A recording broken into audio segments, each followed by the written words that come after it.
د پلار په کور کې جدا حیثیت ته د مور په کور کې جدا حیثیت ته چې کم حیثیت د رور دی هغه د خور نه دی چې کم د خور دی هغه د رور نه دی چې کم د مور دی هغه د پلار نه دی لیکن د وګوره الله د دین اسلام د وجې نه داسې یو کړی دی چې کور کې یو بنده بیمار دی ټول کور په لړزان دی پلار بیمار دی ښځه پریشانه ده زوی منډې وی لورم پریشانه ده پلار په اوږه باندې ګرځئ بوډۍ مور وګوره زوی یې سپینګیري دلته یو ځای ته لاړم ومې کتل یو ځای کې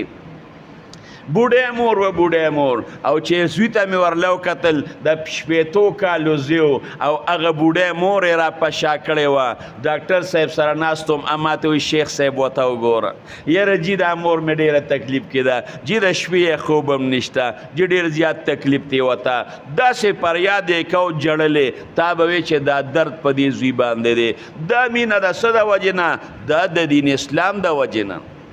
چې کله مور مړه شي او قبر ته ولاړې نو وی به چې دا زما د مور اخري دیدن دی بیا به مور ونه وینمه ګنې دا زوی او دا مور خو په یورپ ملک کې هم شته